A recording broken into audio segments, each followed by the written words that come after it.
Ticket లేకపోవడం ఏంటి? Ticket లేకుండా ట్రైన్ లో ప్రయాణం చేయకూడదు. మేం ప్రయాణం చేయట్లేదు. మరి ఎవరు ప్రయాణం చేస్తున్నారు? ట్రైన్ అండి. మరి మీరేం చేస్తున్నారు? కూర్చున్నామండి. కూర్చున్నారు. మీరు కూర్చోండి. చూడు మిస్టర్, ట్రైన్ లో ప్రయాణం నో, ట్రైన్ లో కూర్చున్న వాళ్ళందరూ టికెట్లు కొనాలి. సార్ మళ్ళీ ఒకసారి చెప్పండి. ట్రైన్ లో కూర్చున్న వాళ్ళందరూ టికెట్లు కొనాలి. మీరు కొన్నారా సార్? కూర్చున్నారు కదా. ట్రైన్ లో ఓహో,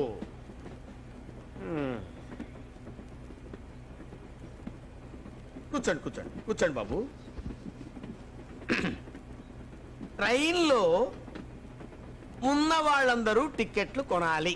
అదే మీరు కొన్నారా అని. నేను ఎందుకు కొంటానయ్యా? మీరు కూడా ట్రైన్ లో ఉన్నారు కదా సార్? నేను టీసీనయ్యా. టీసీ అయితే ఏంటి సార్? అంటే ఏంటి నీ ఉద్దేశం? ట్రైన్ లో ఉన్నంత మాత్రాన టీసీలు, డ్రైవర్లు, ఆ గార్డులు, స్టాఫ్ అందరూ టికెట్